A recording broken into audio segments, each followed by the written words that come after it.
இன்றே சப்ஸ்கிரைப் செய்து உங்கள் ஃபேவரட் ஷோகளை காணுங்கள். என்னடி என்ன முறைக்கிற? உன்னோட வேம்பு சார பார்க்கணும்னு கேட்டல்ல, உனக்கு ஒண்ணு காட்டட்டுமா?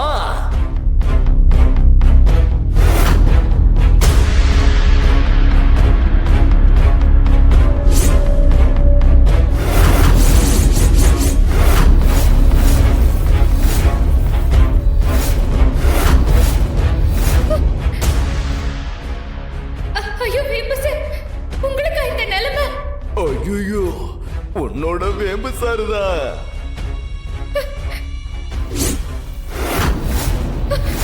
ஏ பொம்மி, அந்த சித்தார்த்தோட நிலைமைய பார்த்ததுக்கு அப்புறம் கூட எனக்கான நேரத்தை உருவாக்கணும்னு தோணல. அன்னைக்கு நீ எதுவும் செய்யாம என்னோட ஆத்மாவோட கலந்திருந்தா நான் அகோர ராஜகுருவா இருப்பேன்டி.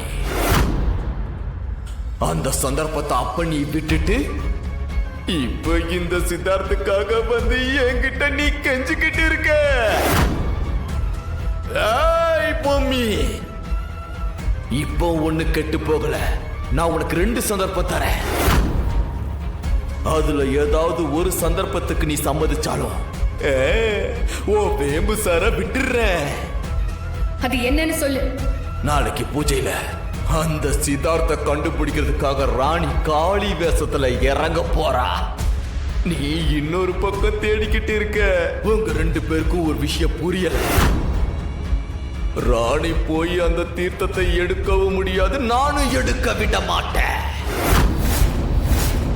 அத மீறி அப்படி அவ அந்த தீர்த்தத்தை எடுத்தாலும் சித்தார்த்து எங்க இருக்கான்னு தெரிஞ்சா மட்டும்தான் சித்தார்த்து மேல அதை பிரயோகிக்க முடியும்.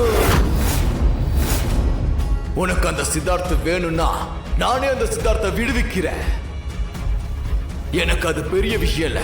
ஆனா அதுக்கு முன்னாடி நீ ஆத்மாவோட கலந்துரு பொம்மி.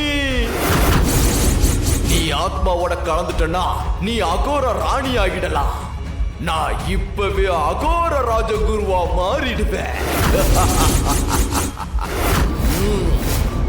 நீ சொன்னது கற்பனையிலையும் நடக்காது, நிஜத்திலையும் நடக்காது. என்னோட வேம்பு சாரை எப்படி காப்பாத்தணும்னு எனக்கு நல்லாவே தெரியும். போடி போ. ஏ பொம்மி, நீ எங்க போனாலும் கடைசியா என்னோட காலடியில தான் வந்து நிக்கணும். அந்த பொம்மியை நீ அடையறதுக்காக தான் என்ன அகோர ராணி ஆக்குறன்னு எனக்கு பொய்யா வாக்கு கொடுத்தியா? அப்ப தாத்ரூப வித்தைகள்ல தீட்சை தரேன்னு சொன்னதெல்லாம் பொய்யா? அகோர அதிபதியே, நான் உன்னை மட்டும் தானே நம்பி இருக்கேன். ஏன் என்னை இப்படி ஏமாத்திட்டு இருக்க? நான் அந்த பொம்மியோட கவனத்தை தசை திருப்பதான் இதெல்லாம் பண்ணிக்கிட்டு இருக்கேன். இங்க பாரு, மறுபடி எனக்குள்ள இருக்கிற உமல சத்தியம் பண்ணி சொல்றேன். நீதான் எப்பவும் என்னோட அகோர ராணி, நான் தான் அகோர ராஜகுரு. இதுதான் நடக்க போகுது. நீ என்ன முழுசா நம்பலாம் யச்சுனி. நான் உங்களை முழுசா நம்புற அகோர அதிபதியே. ஏன்னா நான் இப்பவே உங்களை என் கணவரா நினைச்சுதான் வாழ்ந்துட்டு இருக்கேன். நீங்க சொல்ற வார்த்தைகளை நான் சத்திய வாக்கா எடுத்துக்கிறேன்.